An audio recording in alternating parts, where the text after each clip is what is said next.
karena kebaikan-Mu. Dalam hadirat Tuhan ku akan bersuka, ku akan bernyanyi puji kebesaran-Mu, dan hatiku bersuka karena Tuhan. Ku akan bersuka karena kebaikan-Mu. Dalam hadirat Tuhan ku akan bersuka, ku akan bernyanyi puji kebesaran-Mu, dan hatiku bersuka karena Tuhan. Rahmat-Nya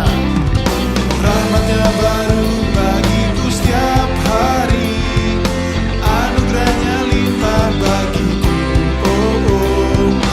Dia ganti duka dengan sukacita, dan kain kagumku digantikan tarian. Haleluya, dan hatiku bersuka. Mari kita nyanyikan lagu ini dari awal. Bukan bersuka karena kebaikan-Mu. Dalam hadirat Tuhan ku akan bersuka, ku akan bernyanyi puji kebesaran-Mu, dan hatiku bersuka karena Tuhan.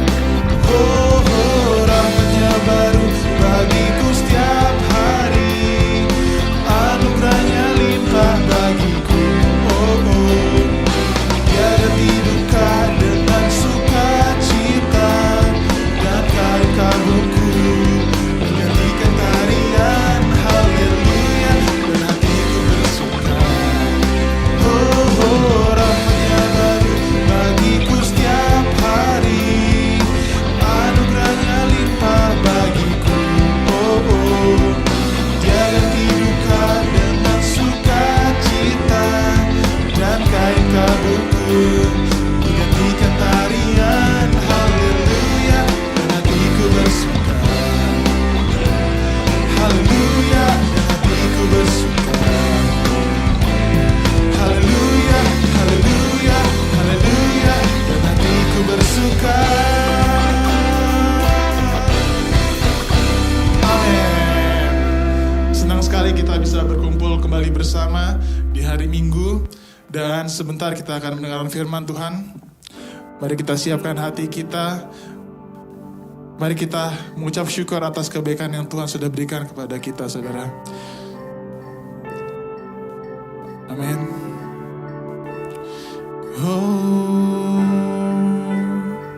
Mengucap syukur atas kebaikan Tuhan, atas kasih-Nya bagi kehidupan kita, atas jamahan-Nya di dalam kehidupan kita. Mari kita sama-sama akan nyanyi lagu ini.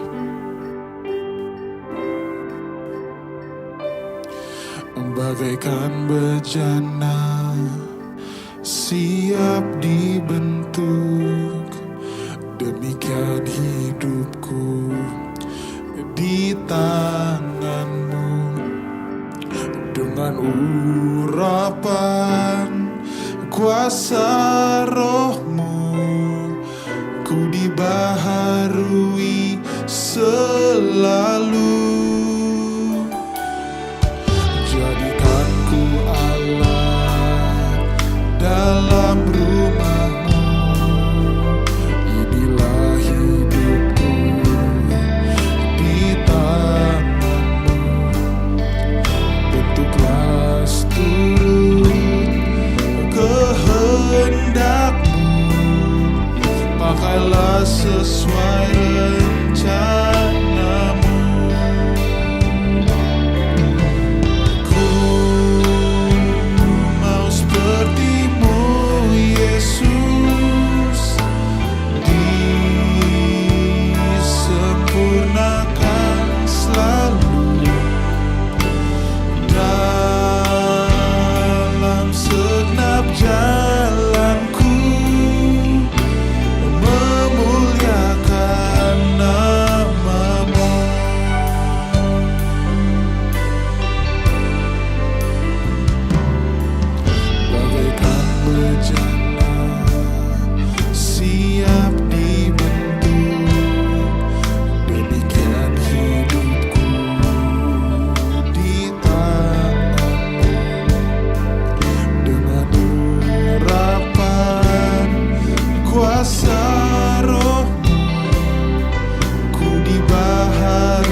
sesuai rencanamu.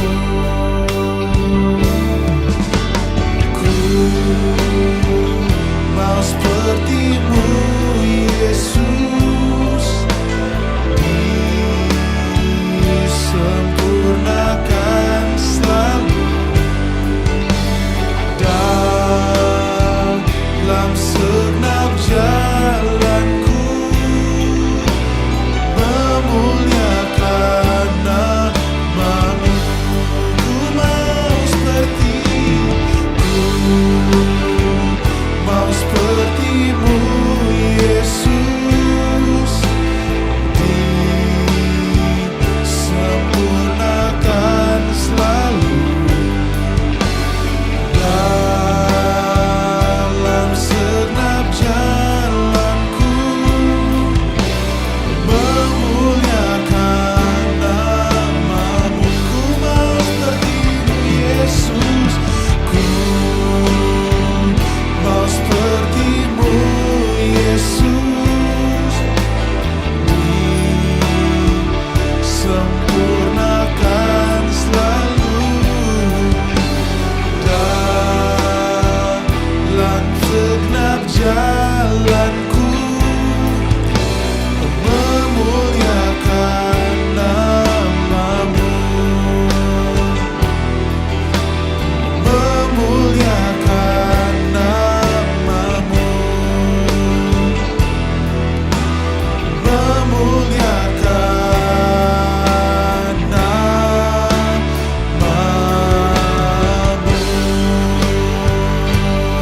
Kami sembah, we worship you Lord. Kami tinggikan nama-Mu Yesus. Hanya Engkau yang layak disembah. Kami tinggikan nama-Mu. We worship you Jesus.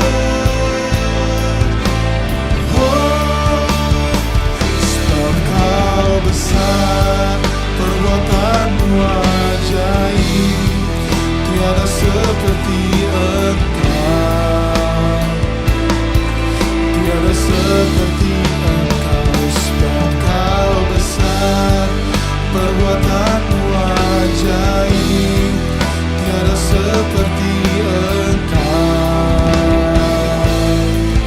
tiada seperti Engkau.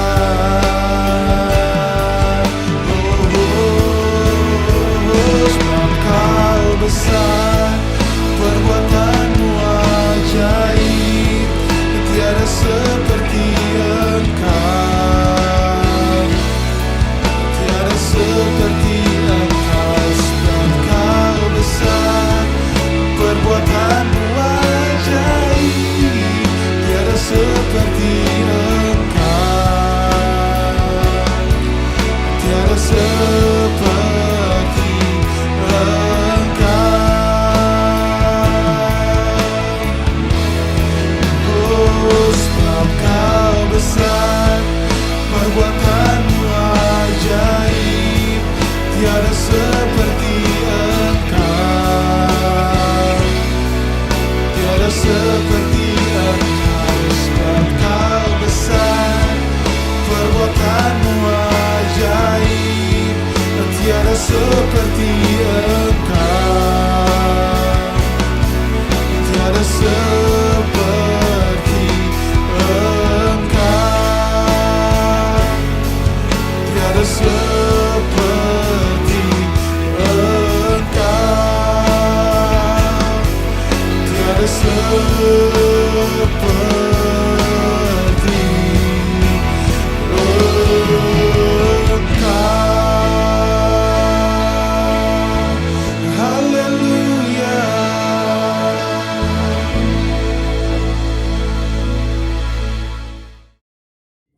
Haleluya, haleluya. Salam saudaraku yang kasih Tuhan Yesus Kristus. Tiba saatnya kita untuk mendengarkan firman Tuhan. Setelah kita memuji Tuhan, meninggikan Dia dalam ibadah raya kita hari ini, Sebelum kita mendengarkan firman Tuhan, saya ajak kita untuk berdoa. Mari kita berdoa. Kami naikkan syukur kami kepadamu Bapa, oleh karena kasih-Mu, setia-Mu dalam kehidupan kami, sehingga kami hari ini Tuhan boleh beribadah dalam ibadah raya ini.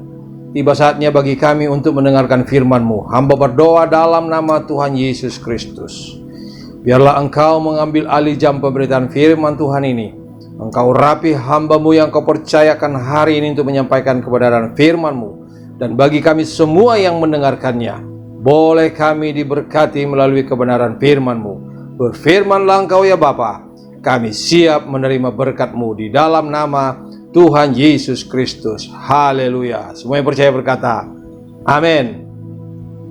Saudaraku, kita masih dalam tema yang sama dalam bulan Februari ini, adalah menang dalam pergumulan. Dan tema firman Tuhan hari ini berkenaan dengan tema bulanan kita.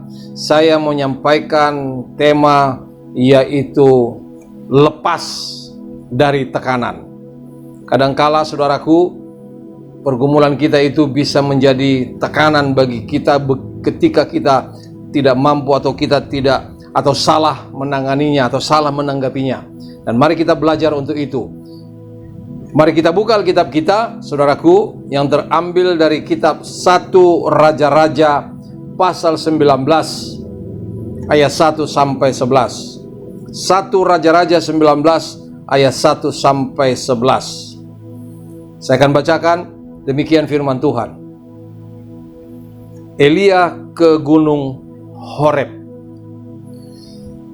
Ketika Ahab memberitahukan kepada Izabel segala yang dilakukan Elia dan perihal Elia membunuh semua nabi itu dengan pedang, maka Izabel menyuruh seorang suruhan mengatakan kepada Elia, beginilah kiranya para Allah menghukum aku, bahkan lebih lagi daripada itu, jika besok kira-kira pada waktu ini aku tidak membuat nyawamu sama seperti nyawa salah seorang dari mereka itu. Maka takutlah ia, lalu bangkit dan pergi menyelamatkan nyawanya. Dan setelah sampai ke Berseba yang termasuk wilayah Yehuda, ia meninggalkan bujangnya di sana. Tetapi ia sendiri masuk ke padang gurun sehari perjalanan jauhnya, lalu duduk di bawah sebuah pohon arar. Kemudian ia ingin mati. Katanya, cukuplah itu sekarang ya Tuhan, ambillah nyawaku, sebab aku ini tidak lebih baik daripada nenek moyangku. Sesudah itu ia berbaring dan tidur di bawah pohon arar itu. Tetapi tiba-tiba seorang malaikat menyentuh dia serta berkata kepadanya, bangunlah, makanlah. Ketika ia melihat sekitarnya, maka pada sebelah kepalanya ada roti bakar dan sebuah kendi berisi air. Lalu ia makan dan minum, kemudian berbaring pula. Tetapi malaikat Tuhan datang untuk kedua kalinya dan menyentuh dia serta berkata, bangunlah, makanlah, sebab kalau tidak, perjalananmu nanti terlalu jauh bagimu. Maka bangunlah ia, lalu makan dan minum. Dan oleh kekuatan makanan itu, ia berjalan 40 hari 40 malam lamanya sampai ke gunung Allah, yakni gunung Horeb. Ayat 9, di sana masuklah ia ke dalam sebuah gua dan bermalam di situ. Maka firman Tuhan datang kepadanya demikian, apakah kerjamu di sini, hai Elia? Jawabnya, aku bekerja segiat-giatnya bagi Tuhan, Allah semesta alam, karena orang Israel meninggalkan perjanjianmu, meruntuhkan mezbah-mezbahmu, dan membunuh nabi-nabimu dengan pedang. Hanya aku seorang dirilah yang masih hidup, dan mereka ingin mencabut nyawaku. Lalu firman-Nya, keluarlah dan berdiri di atas gunung itu di hadapan Tuhan. Haleluya. Saudaraku dikasihi oleh Tuhan Yesus Kristus, kalau kita melihat kitab Raja-Raja ini, pasal sebelumnya, pasal 18, ketika Elia menantang nabi-nabi Baal yang 450 itu untuk membuktikan Allah Baal itu yang nyata atau Allah Israel atau Allahnya Elia, dengan memberikan tanda yang memakan habis persembahan yang mereka lakukan. Dan ternyata Allah Elia yang nyata, sebab Allah Baal tidak datang-datang. Dan akhirnya Elia membunuh para nabi-nabi itu 450 orang lewat orang-orang di situ. Tapi Isabel marah, mengancam dia untuk membunuh dia. Dan saudaraku perhatikan, Elia merasa ketakutan. Bahkan dia pergi mengungsi ke gurun, tidak bawa bekal. Bayangkan saudaraku, artinya apa? Bisa mati dia di perjalanan. Tapi Tuhan masih menolong dia, memberikan makanan, roti bakar, air dalam kendi, sehingga dia selamat memakan itu, masih bisa melanjutkan perjalanan 40 hari 40 malam untuk sampai ke gunung Allah, yaitu gunung Horeb. Gunung Horeb itu adalah gunung Sinai juga, saudaraku. Kita bisa melihat bagaimana Elia mengalami tekanan itu, tetapi Allah mampu menolong dia. Dan lewat pembacaan nats ini, saudaraku, bagaimana Elia melewati itu yang akan kita pelajari, sehingga lepas dari tekanan. Nah, untuk itu saya melihat, saudaraku, ada beberapa hal yang perlu kita pelajari lewat itu. Yang pertama, saya mau sampaikan kepada kita bagaimana kita bisa melepaskan diri dari tekanan yang kita alami akibat pergumulan yang kita alami itu, saudara. Saya ingin supaya kita semua yang mendengarkan firman Tuhan ini, pergumulan kita tidak berubah menjadi tekanan, tetapi seandainya itu bisa terjadi, kita tidak tahu apa yang kita alami, itu bisa kita lewati lewat pembelajaran firman Tuhan hari ini. Apa itu? Yang pertama, saya mau sampaikan kepada kita bahwa lewat tema kita bulan ini, bahwa menang dalam pergumulan, dan saya mau katakan bahwa memang Alkitab mencatat bahwa kita semua manusia itu tidak lepas dari pergumulan. Mengapa? Firman Tuhan juga sudah berkata di dalam kitab Ayub pasal 7 ayat yang pertama. Ayub pasal 7 yang pertama berkata demikian, bukankah manusia harus bergumul di bumi, dan hari-harinya seperti hari-hari orang upahan. Jadi kalau Alkitab sudah mengatakan bahwa kita pasti menghadapi pergumulan dalam hidup di bumi ini, saudaraku, jangan sampai pergumulan yang kita alami itu berubah menjadi tekanan yang membuat kita frustrasi seperti Elia ini. Itu yang harus kita ketahui. Pertama, setiap orang harus menyadari pasti punya pergumulan. Katakan amin. Ya. Coba saudara lihat apa yang menjadi pergumulan Elia.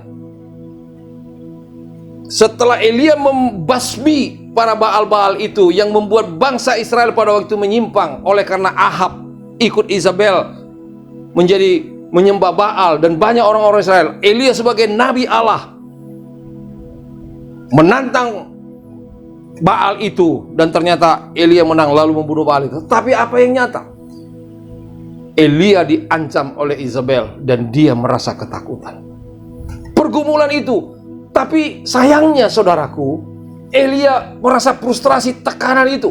Ingin mati dikatakan tadi kita baca.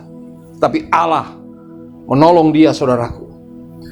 Oleh karena itu saya mau katakan kepada kita, jangan pernah, saudaraku, kita berpikir bahwa ikut Tuhan itu, atau kita sebagai anak-anak Tuhan, untuk lepas dari segala pergumulan, tekanan. Seringkali kita setelah kita berbuat kebenaran seperti Elia ini, saudaraku, Nabi Elia ini, setelah kita melakukan kebenaran, justru tekanan yang datang. Tapi saya mau katakan kepada kita, kita harus tetap melakukan kebenaran-kebenaran demi kebenaran itu sendiri yang Tuhan sudah sampaikan kepada kita.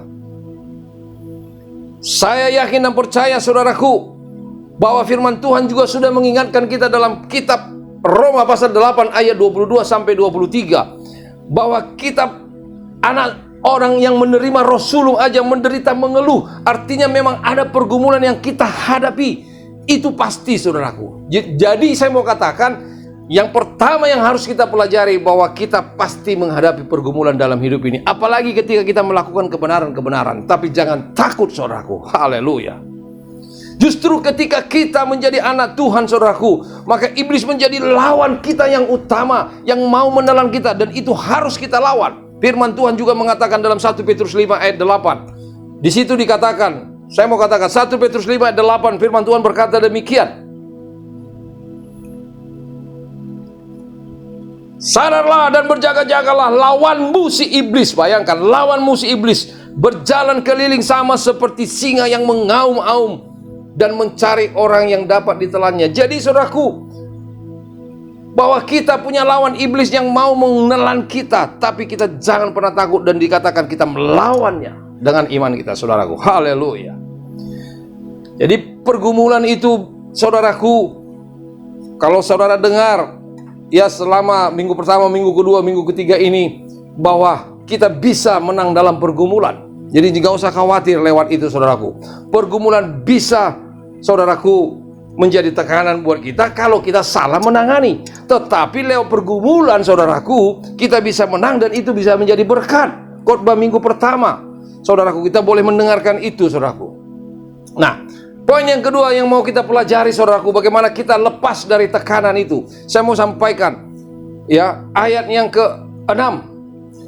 Ayat yang ke-6, ya saudara boleh lihat ayat yang ke-6 dari 1 Raja-Raja 19 itu. Di situ dikatakan, ketika ia melihat sekitarnya, maka pada sebelah kepalanya ada roti bakar dan sebuah kendi berisi air. Lalu ia makan dan minum, kemudian berbaring pula. Ketika Elia sudah lari, saudaraku, mengungsi, takut dengan ancaman itu. Tapi apa yang terjadi? Lewat firman Tuhan ini, saudaraku, yang perlu kita pelajari adalah bahwa yang perlu kita ketahui bahwa Tuhan peduli terhadap tekanan yang kita alami. Bahwa Elia menyimpang pergi ke gurun, saudaraku, dia tidak membawa bekal, tetapi Allah bisa menyediakan bekal itu, roti bakar dan air, saudaraku. Itu artinya memang Tuhan peduli kepada tekanan yang kita alami ketika kita melakukan nilai-nilai kebenaran. Katakan amin. Itu yang perlu kita ketahui, bahwa Allah tidak mendiamkan kita, bahwa Allah selalu peduli kepada kita, bahwa Allah tidak tinggal diam, tetapi Dia menolong kita. Jadi saya mau katakan kepada kita, hal yang kedua yang perlu kita ketahui, bagaimana kita melepaskan diri dari tekanan, bahwa Tuhan peduli terhadap tekanan yang kita alami. Dia menyediakan makanan, Dia menyediakan minuman, saudaraku. Itu pertanda bahwa memang Tuhan peduli kepada apa yang kita alami, tekanan-tekanan itu, saudaraku, ketika kita melakukan kebenaran. Bukankah kita tahu firman Tuhan yang mengatakan di dalam Roma 8 ayat 28, Allah turut bekerja dalam segala sesuatu untuk mendatangkan kebaikan bagi mereka yang mengasihinya. Kalau kita mengasihi Tuhan, kita melakukan firman-Nya, melakukan nilai-nilai kebenaran, Tuhan bisa mengubah sesuatu menjadi kebaikan bagi kita. Amin. Haleluya. Ada contoh, saudaraku, ya, dalam Alkitab, dalam kitab Kejadian pasal 50 ayat 20, bagaimana Yusuf mengatakan saudara-saudaranya mereka reka yang jahat, tapi Tuhan mengubah menjadi kebaikan bagi Yusuf. Dan bukan hanya bagi Yusuf, tapi bagi saudara-saudaranya, bagi keluarganya, bagi ayahnya, bagi bangsa Israel pada waktu itu. Itulah Allah kita yang hebat, yang peduli kepada kita, orang-orang yang benar. Yusuf bukankah orang yang benar? Dia jujur, dia takut akan Tuhan, dia menghindari perbuatan-perbuatan yang tidak benar, dan Tuhan menolong dia, Tuhan memberkati dia. Haleluya, katakan amin. Jadi saudaraku, jangan pernah berpikir ya bahwa kita, kalau ada masalah besar maka itu harus diselesaikan dengan orang-orang yang besar. Tidak. Masalah besar yang kita alami, walaupun kita bukan orang besar, tetapi Tuhan bisa menolong kita, bisa membantu kita, bisa memberikan jalan keluar. Banyak pelajaran yang kita tahu dari Alkitab. Saudara tahu yang namanya Daud? Daud itu adalah menggembalakan ya kambing domba orang tuanya, hanya sedikit 2-3 ekor dikatakan Alkitab. Itu kerjanya. Tapi ketika Saul ditantang oleh orang Filistin, tidak ada satupun orang yang berani melawan waktu itu Goliat orang Filistin, tidak ada yang berani.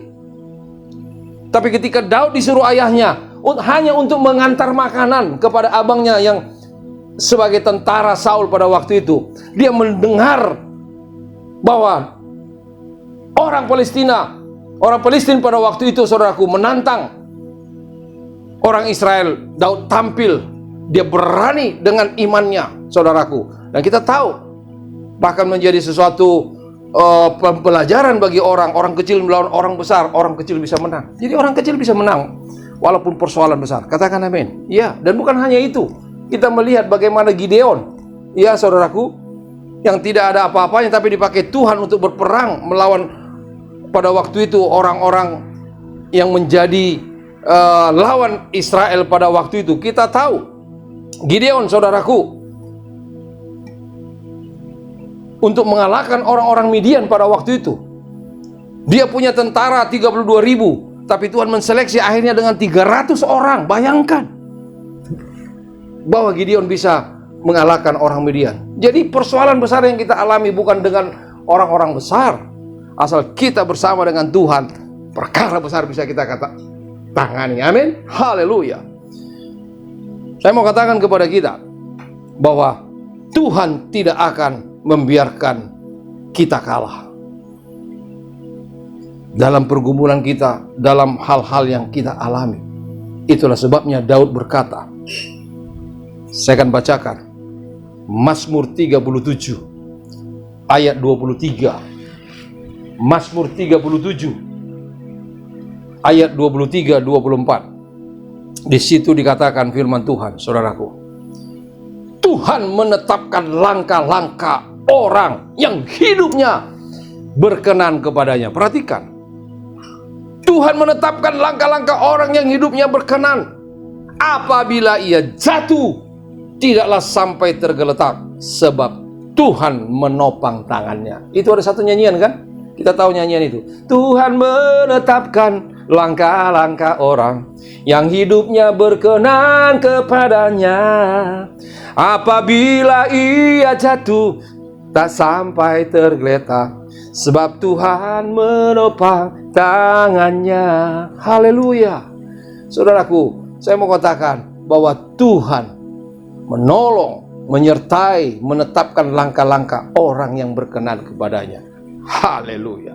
Jadi saudaraku ini kasih Tuhan Yesus Kristus, poin yang kedua yang perlu kita tahu bahwa Tuhan peduli terhadap tekanan yang kita alami, kita sebagai anak-anak Tuhan. Haleluya. Yang ketiga, saya mau sampaikan kepada kita ayat yang ketujuh. Saya akan bacakan saudaraku kembali ayat yang ketujuh. Di situ dikatakan, tetapi malaikat Tuhan datang untuk kedua kalinya dan menyentuh dia serta berkata, bangunlah, makanlah, sebab kalau tidak perjalananmu nanti terlalu jauh bagimu.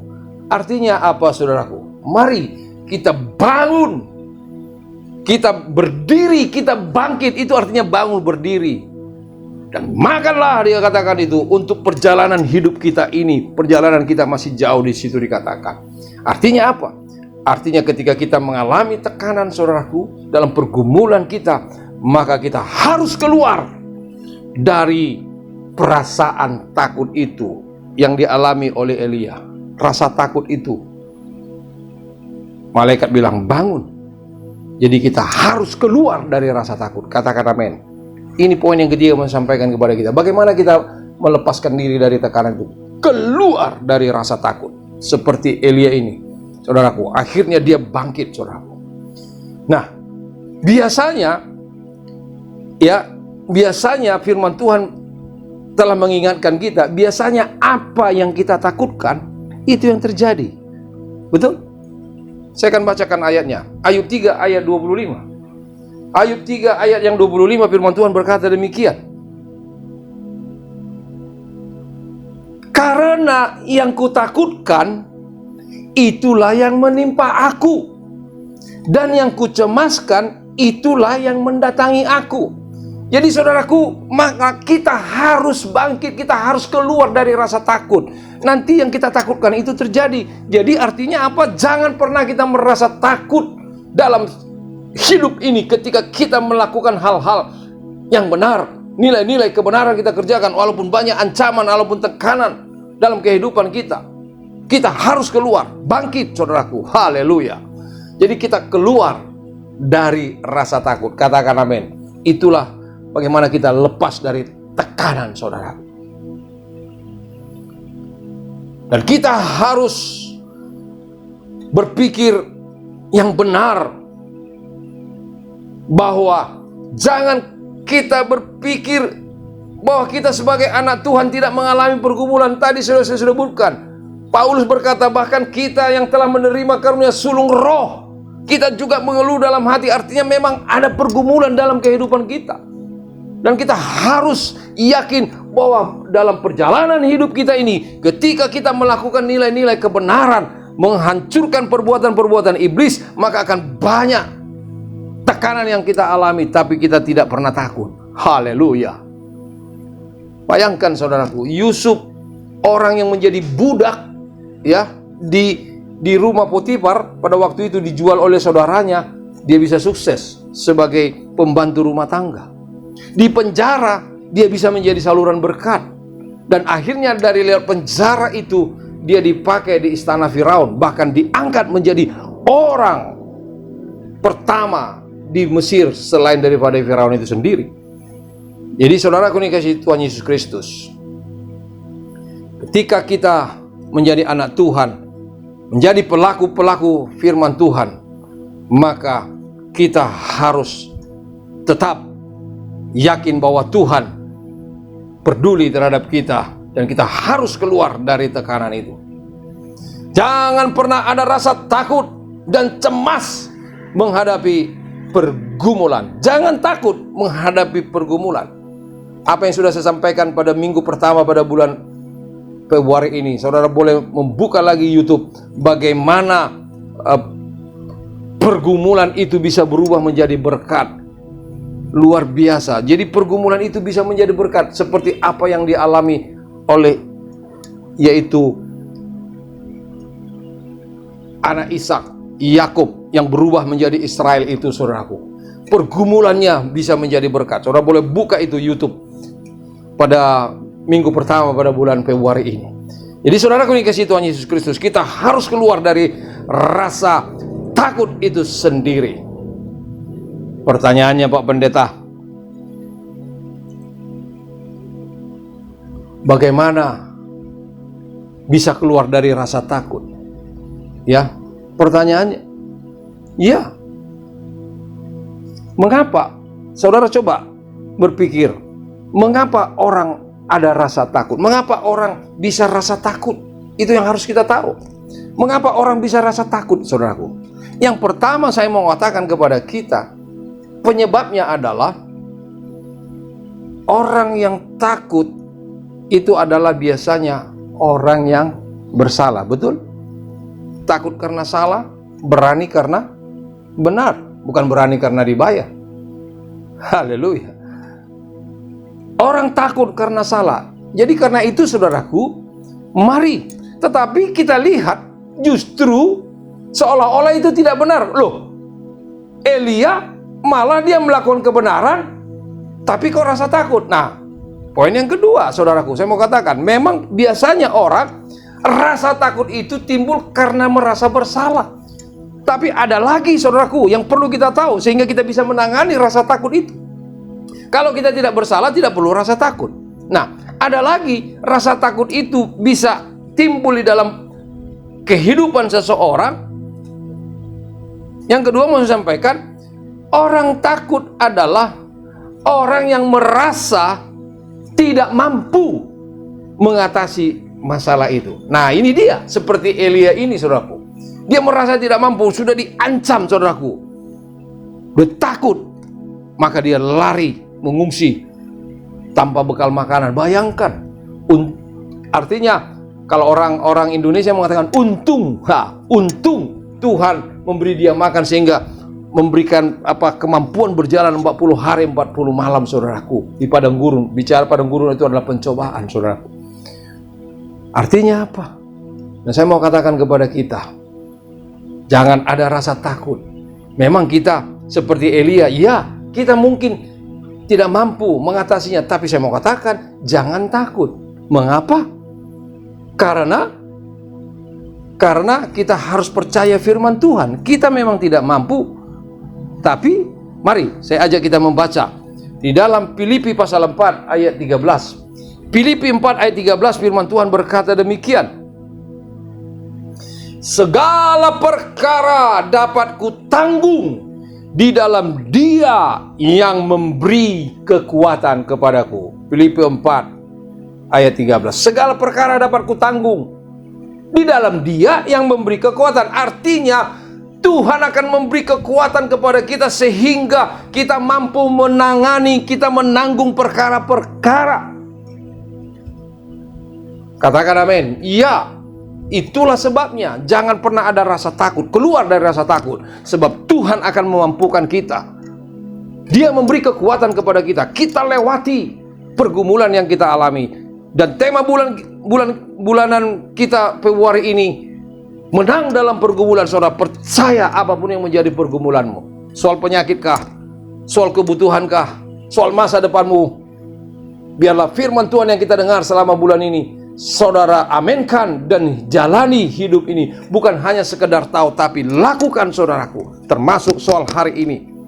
Tekanan-tekanan yang kita alami, mungkin tekanan ekonomi, mungkin tekanan situasi kondisi yang sedang kita alami ini membuat usaha kita, membuat pekerjaan kita, saudaraku, menjadi melempem atau sulit untuk berkembang. Tapi jangan ada rasa takut. Katakan amin. Iya.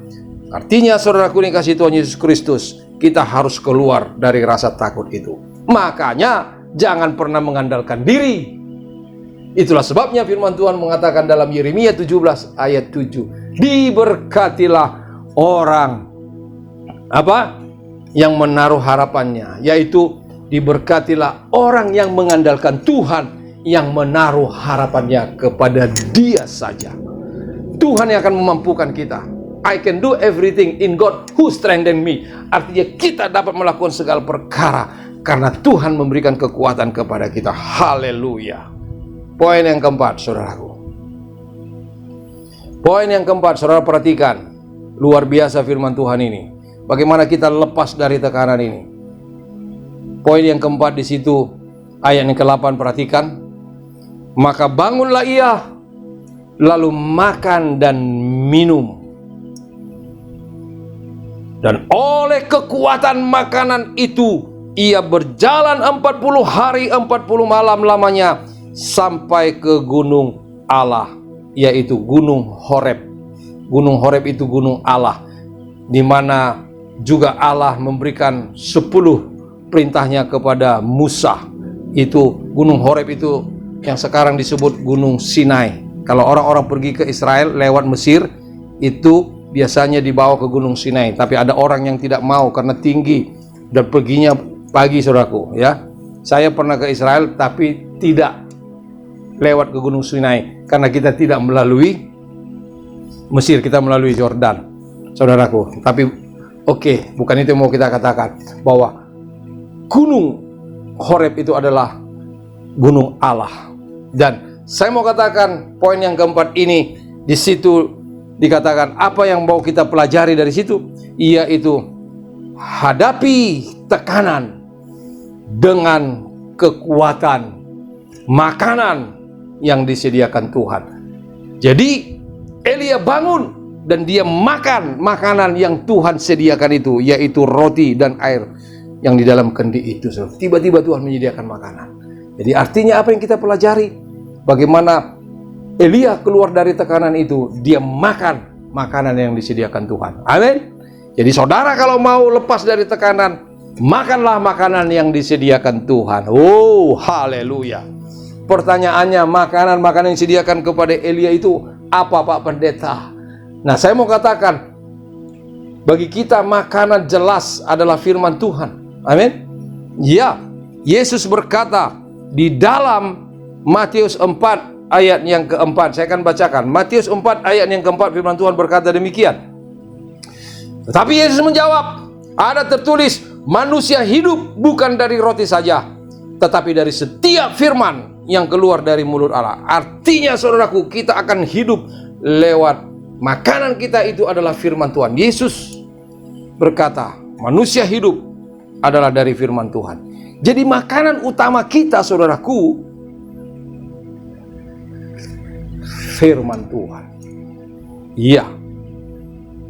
Oleh karena itu, untuk kita lepas dari tekanan, kita perlu makan makanan yang disediakan Tuhan. Oleh karenanya, saudaraku, baiklah saudara untuk banyak mendengarkan firman Tuhan. Baca firman Tuhan, dengarkan para hamba-hamba Tuhan yang sudah diurapi Tuhan, yang sudah dipilih menjadi hambanya. Tidak main-main, saudara. Saudara akan dikuatkan lewat firman Tuhan. Saya yakin dan percaya para hamba Tuhan yang sudah dipilih, itu adalah menjadi suara Tuhan untuk memperlengkapi umatnya. Saya yakin itu, saudaraku. Oleh karena itu, biarlah firman Tuhan hari ini bisa membawa kita. Ketika kita mengalami tekanan, saudaraku, kita bisa lepas. Karena kita akan menjadi kuat ketika kita makan makanan yang disediakan Tuhan. Amin. Yaitu hadapi tekanan dengan kekuatan dari makanan yang disediakan Tuhan itu, saudara. Daud berkata di dalam Mazmur 119 ayat yang 105, firman-Mu pelita bagi kakiku, terang bagi jalanku. Itu dibuat lagu oleh pengarang saudaraku yang sering kita nyanyikan. Firman-Mu pelita bagi kakiku, terang bagi jalanku. Firman Tuhan lagi kembali, saudaraku. Daud mengatakan firman Tuhan. Ya, saya mau katakan firman Tuhan itulah makanan utama kita, saudaraku. Makanan jasmani, iya. Tuhan mengatakan iya, tapi bukan itu yang utama. Manusia hidup bukan dari makanan roti saja, tapi firman Tuhan. Dia katakan, saudara boleh makan enak, gak apa-apa, tapi firman Tuhan itu adalah yang utama untuk kita hidup sebagai anak-anak Tuhan. Untuk menjalani hidup ini, saudaraku, itu yang utama. Katakan amin. Haleluya. Sudahkah saudara banyak membaca firman Tuhan, mendengarkan firman Tuhan? Walaupun saudaraku, sekarang ini banyak orang tidak dapat ibadah secara offline atau tatap muka, tapi ibadah online. Saudaraku, saya rajin. Bukan hanya lewat gereja kita, ada banyak yang saya ikut secara virtual. Bahkan seminar pun saya diminta menyampaikan secara virtual. Saya lakukan, saudaraku. Haleluya. Jadi poin yang keempat, saya ulangi sekali lagi, saudaraku. Hadapi tekanan dengan kekuatan makanan yang disediakan Tuhan. Pergumulan jangan dihindari. Saya mau katakan, pergumulan jangan dihindari, melainkan hadapi. Hadapi. Itulah sebabnya firman Tuhan berkata di dalam kitab Yakobus pasal 1 ayat 2 dan 4, saudara boleh baca itu. Mari kita hadapi. Anggaplah itu satu kebahagiaan ketika kita mengalami pencobaan. Dikatakan penulis Yakobus, saudaraku. Jadi kita hadapi, kita lewati. Barulah selesai itu, saudaraku. Dan kita mampu mengatasinya. Amin. Haleluya. Yang terakhir, saudaraku. Ayat yang ke-11 saya akan bacakan. Ayat yang ke-11, di situ dikatakan firman Tuhan. Lalu firman-Nya, keluarlah dan berdiri di atas gunung itu di hadapan Tuhan. Gunung Horeb tadi itu, saudaraku. Di hadapan Tuhan. Artinya apa yang dapat kita pelajari dari sini, saudaraku? Artinya atasi tekanan dengan berdiri di hadapan Tuhan. Amin. Berdiri di hadapan Tuhan. Tuhan akan menguatkan engkau. Tuhan akan melindungi engkau. Tuhan akan menjaga engkau. Tuhan akan berfirman kepada engkau. Kalau kita berdiri di hadapan Tuhan. Amin. Tuhan itu kudus. Nggak main-main, saudara. Jadi jangan sekali-kali saudara bermain-main berdiri di hadapan Tuhan. Ketika Musa di Gunung Sinai itu mendapatkan firman Tuhan di Gunung Horeb itu, saudaraku, ketika dia mau datang, kata firman Tuhan, apa dikatakan itu? Mari kita baca Keluaran pasal 3 ayat 4 dan 5. Keluaran pasal 3 ayat 4 dan 5, firman Tuhan berkata demikian. Keluaran 3 ayat 4 dan 5. Ketika dilihat Tuhan bahwa Musa menyimpang untuk memeriksanya, berserulah Allah dari tengah-tengah semak duri itu kepadanya, Musa, Musa. Dan ia menjawab, ya Allah. Lalu ia berfirman, Allah berfirman, janganlah datang dekat-dekat, tanggalkanlah kasutmu dari kakimu, sebab tempat di mana engkau berdiri itu adalah tanah yang kudus. Itu Gunung Horeb itu. Jadi tanggalkan kasutmu. Artinya bicara apa itu, saudaraku? Ketika kita mau berdiri di hadapan Tuhan, saya mau katakan kepada kita, saudaraku, ketika kita berdiri di hadapan Tuhan, maka kita perlu menanggalkan kasut kita. Ini bicara soal kekudusan, saudaraku. Ini bicara soal kekudusan, sebab Allah kita kudus. Jadi jangan main-main, saudaraku. Jaga kekudusanmu. Anak-anak Tuhan, dengar saya. Jangan bermain-main. Ketika engkau adalah anak-anak Tuhan, engkau harus menjaga kekudusanmu. Ini firman Tuhan. Dan Tuhan akan menolong engkau, Tuhan akan memimpin engkau, Tuhan akan memberkati hidupmu. Itulah sebabnya firman Tuhan berkata di dalam 1 Petrus pasal 1 ayat 15 dan 16, firman Tuhan berkata demikian. Tetapi hendaklah kamu menjadi kudus di dalam seluruh hidupmu, sama seperti Dia yang kudus yang telah memanggil kamu. Ayat 16-nya, sebab ada tertulis, kuduslah kamu sebab aku kudus. Katakan amin. Saudaraku dikasihi Tuhan Yesus Kristus, ketika kita mau berdiri di hadapan Tuhan, tanggalkan kasutmu. Tinggalkan yang membawa kotor hidup kita. Kasut itu adalah menginjak kotor-kotoran, saudaraku. Tanggalkan itu. Lepaskan semua itu. Mari masuk menghadap Tuhan. Kita tinggalkan semua yang berbau kotor di hadapan Tuhan. Apa itu? Tanggalkan, saudaraku. Iri hati, tidak suka lihat orang benci kepada orang lain.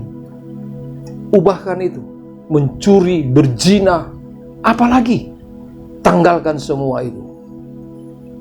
Saya yakin dan percaya, saudaraku, sebab standar orang Kristen, saya mau katakan kepada kita, bahwa standar orang Kristen, saya akan bacakan Matius 5 ayat 48, enggak main-main. Matius pasal 5 ayat 48. Biarlah firman Tuhan ini boleh menguatkan kita. Matius pasal 5 ayat 48, Yesus berkata, saudaraku, karena itu haruslah kamu sempurna, sama seperti Bapamu yang di surga adalah sempurna. Enggak main-main kan? Luar biasa kan? Ini standar orang Kristen, saudaraku. Enggak main-main. Jadi kita harus menjaga kekudusan kita. Jangan ada kenajisan, jangan ada hal yang mengotori kehidupan kita, saudaraku.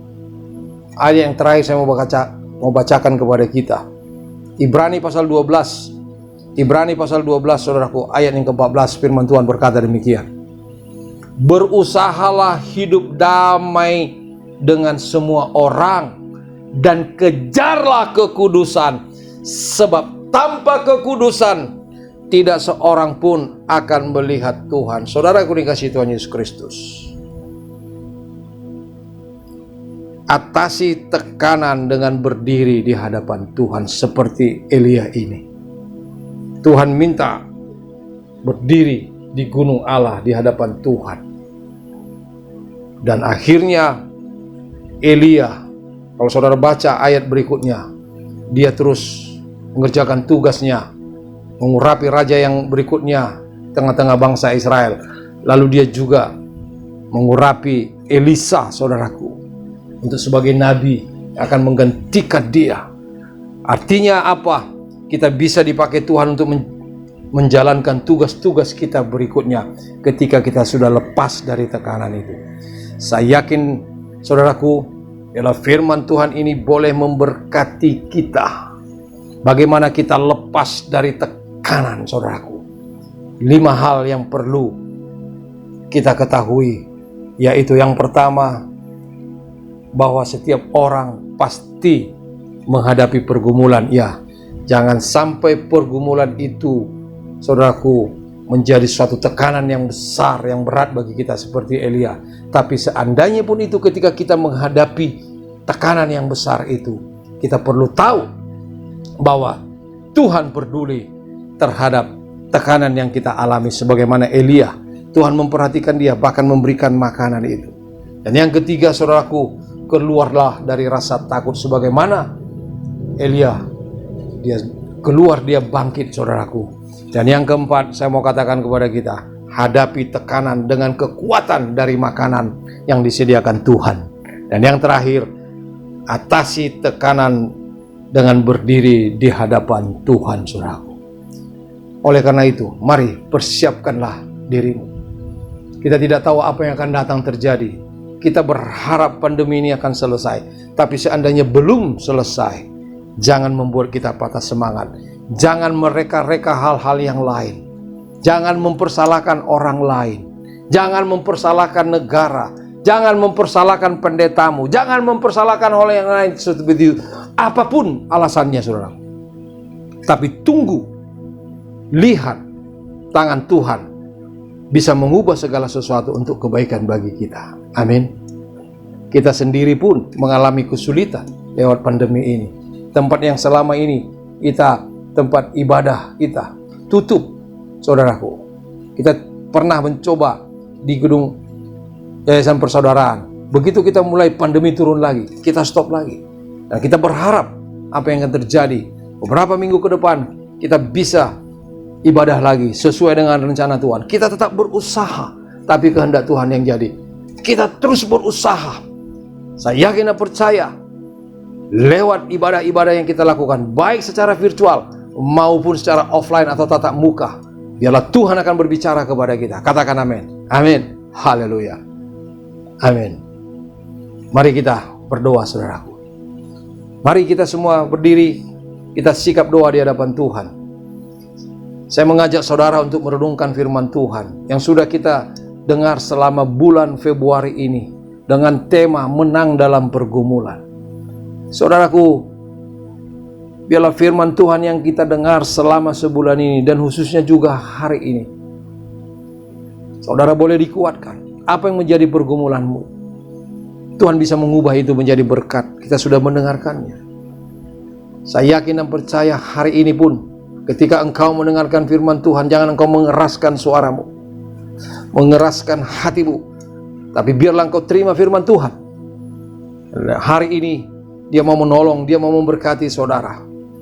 Saudara yang sudah diberkati Tuhan, saudara yang sudah sembuh dari penyakit, bersyukur kepada Tuhan. Tapi kalau belum sampai saat ini, saudara percaya tangan Tuhan akan menolong saudara. Saudara menghadapi kesulitan, pergumulan ekonomimu, saudara percaya bahwa Tuhan sanggup menolong saudara, bahwa Dia sanggup memberkati hidup saudara. Katakan amin. Ya. Haleluya. Mari kita berdoa. Bapa, kami sudah mendengarkan firman-Mu. Biarlah Engkau memberkati firman-Mu yang sudah kami dengar, bekerja dalam kehidupan kami. Kami tidak ingin hanya sekedar mendengar firman-Mu, tapi kami mau menjadi pelaku firman-Mu. Itulah sebabnya hamba berdoa dalam nama Tuhan Yesus Kristus. Seluruh jemaat-Mu GPC Raden Saleh, bahkan semua orang yang mendengarkan firman-Mu lewat YouTube ini Tuhan, Engkau memberkati kami semua. Engkau menolong kami semua. Biarlah firman-Mu ini akan terus bekerja lewat kehidupan kami, memperlengkapi kami bagaimana kami melepaskan diri dari tekanan lewat pergumulan-pergumulan yang kami alami. Kami boleh menang dalam pergumulan itu, dan Tuhan menolong kami, Tuhan memberkati kami. Apa hamba berdoa dalam nama Tuhan Yesus Kristus, berkatilah setiap jemaat-Mu, berkatilah semua kami yang mendengarkan firman-Mu. Bapa, kami berdoa, kalau sampai saat ini kami masih beribadah secara virtual, kami tidak tahu sampai kapan ini, tetapi satu hal yang kami percaya, bahwa Engkau melakukan yang terbaik bagi kami, dan tepat pada waktunya kami boleh beribadah kembali secara offline tatap muka. Kami percaya Engkau memberikan waktu yang indah bagi kami. Biarlah Tuhan kehendak-Mu yang jadi bagi kami. Tolong kami Tuhan, kami terus berseru untuk mendapatkan tempat bagi kami untuk beribadah yang terbaik yang daripada Tuhan. Engkau menyediakan itu. Berkati seluruh jemaat-Mu, berkati anak-anak Tuhan yang sudah bekerja untuk melakukan semua pekerjaan ibadah-ibadah yang kami lakukan secara virtual maupun yang akan datang secara tatap muka. Tuhan memberkati kami semua ya Bapa. Kami berdoa bagi saudara-saudara kami Tuhan yang setia mendengarkan firman-Mu, yang setia memberikan persembahan persepuluhan bagi gereja-Mu. Tuhan memberkati secara berlimpah-limpah. Ya Bapa, ya Tuhan, kami berkati jemaat-Mu yang sakit sembuhkan, yang lemah Tuhan kuatkan, yang putus asa Engkau berikan pengharapan yang baru. Itulah kerinduan kami. Ya Bapa, berkati seluruh jemaat GPC, berkati para pengerja-pengerja-Mu, berkati anak-anak muda yang menangani pekerjaan-pekerjaan teknis dalam ibadah virtual ini. Apa kami berdoa juga bagi GPC dimanapun berada, lawat dan berkati jemaat-Mu, berkati para hamba-hamba-Mu, buat gereja-gereja Tuhan di seluruh Indonesia ini, berkati para hamba-hamba-Mu, berkati gereja-Mu, berkati jemaat-Mu. Kami juga berdoa biarlah Tuhan memberkati para pemimpin kami, bangsa dan negara kami ini Tuhan. Engkau tahu ada banyak kesulitan yang dialami oleh bangsa dan negara kami, oleh rakyat kami, bahkan pemimpin kami yang juga Tuhan sedang kesulitan. Tambahkan hikmat-Mu bagi mereka, agar mereka boleh mengelola bangsa ini dengan baik, dan seluruh rakyat Indonesia boleh diberkati. Itulah kerinduan kami ya Bapa. Lepaskanlah bangsa ini dari pandemi COVID Tuhan, dan turunkanlah berkat-Mu bagi bangsa ini. Kami berdoa, biarlah kehendak Tuhan yang jadi. Terima kasih Bapa. Terima kasih, jadilah kehendak-Mu atas kami. Terpujilah Engkau kekal selama-lamanya. Di dalam nama Tuhan Yesus Kristus kami berdoa dan mengucap syukur. Haleluya. Saudaraku, mari angkatlah kedua tanganmu, kita terima berkat. Tuhan memberkati engkau dan melindungi engkau. Tuhan menyinari engkau dengan wajah-Nya dan memberi kau kasih karunia. Tuhan menghadapkan wajah-Nya kepadamu dan memberi kau damai sejahtera. Diberkatilah hidupmu, diberkatilah keluargamu, diberkatilah anak cucumu, diberkatilah segala pekerjaanmu, diberkatilah segala pelayananmu, diberkatilah keluar masukmu, di dalam nama Tuhan Yesus Kristus. Haleluya. Semua yang percaya berkata, amin. Tuhan memberkati kita.